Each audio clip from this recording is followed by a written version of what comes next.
ចាអនុញ្ញាតស្វាគមន៍វគ្គចុងបញ្ចប់នៃកម្មវិធីសុខីលក្ខណៈ BIG បាទហើយនៅក្នុងវគ្គនេះបងប្អូនបានទស្សនានៅរឿងល្ខោននិយាយគឺផាត់ជាមណ្ឌលចិត្តបាទភាពបន្តទៀតហើយអញ្ចឹងសូមជួយទស្សនាដល់អ្នកគ្នាដូចតទៅ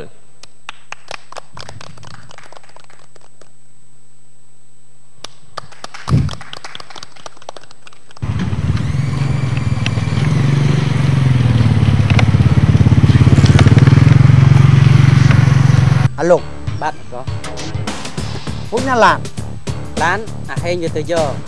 ឯម៉ូតូអាលីណាវាទៅយកដែរបាទអើយអាចិត្តចេញដំណើរហើយទៅម្ដងគេទៅរកឡានរកម៉ូតូធ្វើការយឺតចឹងរកស៊ីតនគេដែរចាំតិចណាប្រុស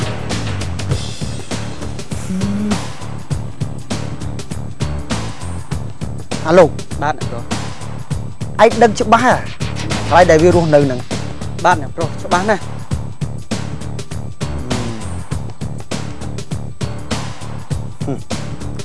អូឥឡូវឯងត្រៀមអាវុធសម្ភារៈផ្សេងបើសិនជាអាចជូតវាតដៃឯងចាត់ការវាភ្លាម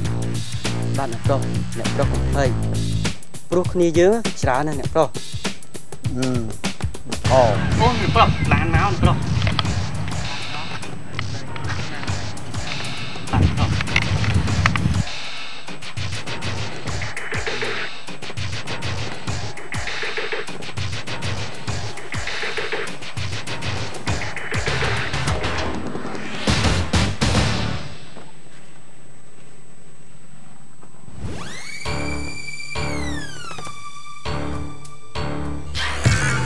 អលោកឯឈរទៅធ្វើទៀតមិនព្រមឡើងឡានមកចាំម៉ូតូបាច់ទេឡើងឡានទៅមកចាំទៅជិះនៅមុខហ៎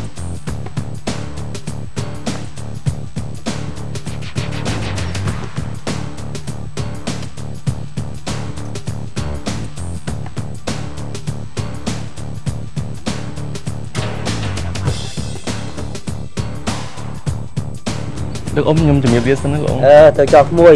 បាទសេចក្តីសុខតាមផ្លូវណាបាទលោកនេះបាទជាជូនតាណាជូនទៅផងណាបានសេចក្តីសុខតាមផ្លូវណាជូនណាបាទលោកអ៊ំទៅចោលណាបាទ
ជន់តាឈប់ឡានឈប់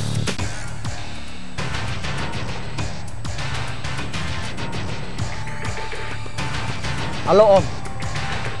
ខ្ញុំឃើញអាជន់សារៈធ្វើយ៉ាងណានាំពួកវាចាប់អាជន់ឲ្យបានបាទអ៊ំបាទអស់ក៏វាឡើងឡានបាទឥឡូវនេះយើងបានឃើញអាជន់ហើយបាទវាត្រូវជាប្អូនអាជន់បាទអញ្ចឹងយើងត្រូវតែចាប់វាឲ្យបានចាប់វាឲ្យយើងអាចទៅដល់ថាជួបនៅកន្លែងណាហើយឥឡូវពួកឯងទៅព្រៀងអាវុធcontreគ្នាបើវាតដៃហើយតែចាត់ការវាគ្នាយល់ទេបាទទៅ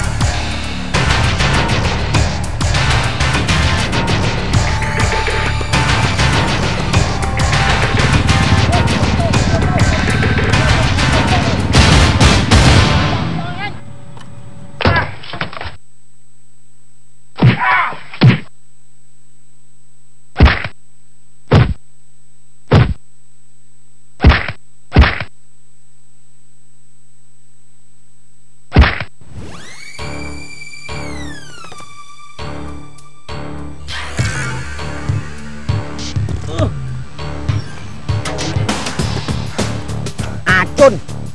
dương trong su ảnh chốt vô ôn một pha để lép tốc nè nè bông còn đôi bông còn đôi bông anh vô ôn một pha để lép tốc nè nè bài được thép anh tiếp ngược lên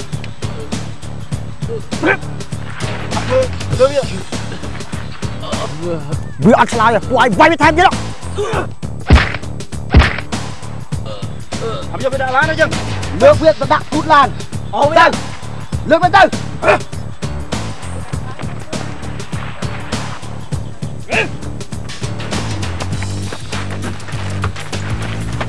đi chặt mền với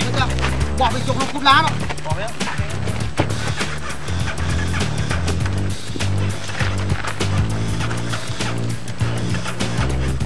nào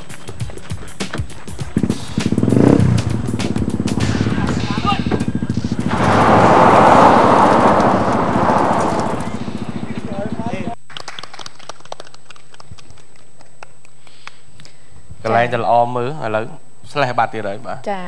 ហូប ត ឆ្ងាញ់ ទៅសប្តាហ៍ក្រោយទៀត មហូបឆ្ងាញ់ចឹងប្រឡែកចាញ់តិចតិចតិចតិចទេ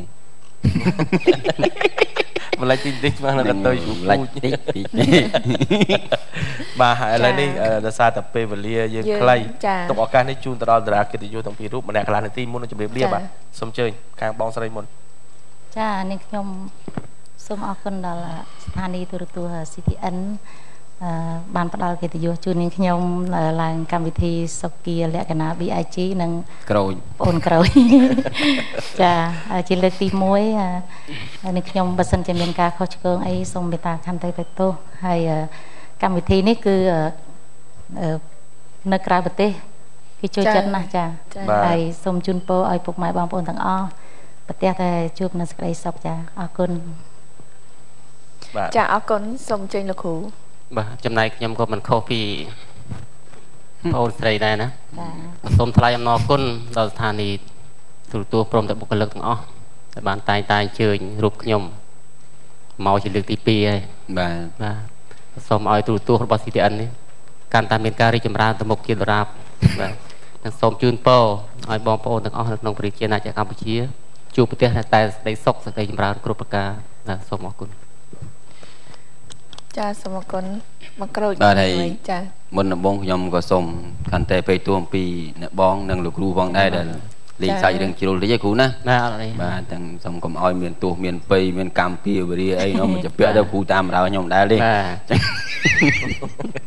បាទហើយមួយទៀតក៏សូមខន្តីបេតួលោកតាលោកយាយអ៊ំពូបងទាំងអស់ដែលទស្សនាទីនេះក៏ដូចនៅតាមគេដ្ឋាននិងនៅក្រៅប្រទេសផងដែរ បើសិនជាមានពាក្យពេចន៍សម្ដែងទៅឲ្យមិនគូក៏បីប៉ះពាល់ទៅលើអារម្មណ៍សូមមេត្តាខន្តីអភ័យទោសពួកខ្ញុំបាទវ័យខ្ចីណាគ្រាន់តែជំនួសមកគេទេទៀតណាបាទហើយក៏សូមជូនពរជ័យដល់លោកតាលោកយាយអ៊ំពូបងទាំងអស់ជួបផ្ទះតែសេចក្តីសុខសេចក្តីចម្រើនគ្រប់ពេលវេលាហើយក៏អរគុណដល់សុគាសម្អាងការបូតាបាទបើចង់ទំនាក់ទំនងសូមតាក់ទងជាមួយលេខទូរស័ព្ទ 077 300 007 ចាអរគុណនេះខ្ញុំសូមអនុញ្ញាតថ្លែងអំណរគុណដល់ហាងលក់សម្លៀកបំពាក់ Mr. Man ដែលបានឧបត្ថម្ភជាសម្លៀកបំពាក់យ៉ាងស្រស់ស្អាតជូនរូបនេះខ្ញុំក៏ដូចជាតារាសម្ដែងទាំងអស់ដែលនៅចាសម្ដែងនៅក្នុងរឿងផាត់ជីបណ្ដូលចិត្តដល់ហាង Mr. Man មានទីតាំងស្ថិតនៅចិត្ត Stop DN និងសូមអរគុណដល់ហាងសោភ័ណ្ឌផាណាសាឡនដែលបានផាត់មុខនិងធ្វើសក់ជូនរូបនេះខ្ញុំផងដែរដែលមានទីតាំងចាគឺស្ថិតនៅខាងកើតសាលា Norton ផ្លូវលេខ 15 បាទហើយចុងក្រោយនេះខ្ញុំបាទក៏សូម ចាអរគុណ អរគុណទៅដល់បងទាំងពីរដែលបានចូលរួមក្នុងកម្មវិធីសុខាលក្ខណៈ BG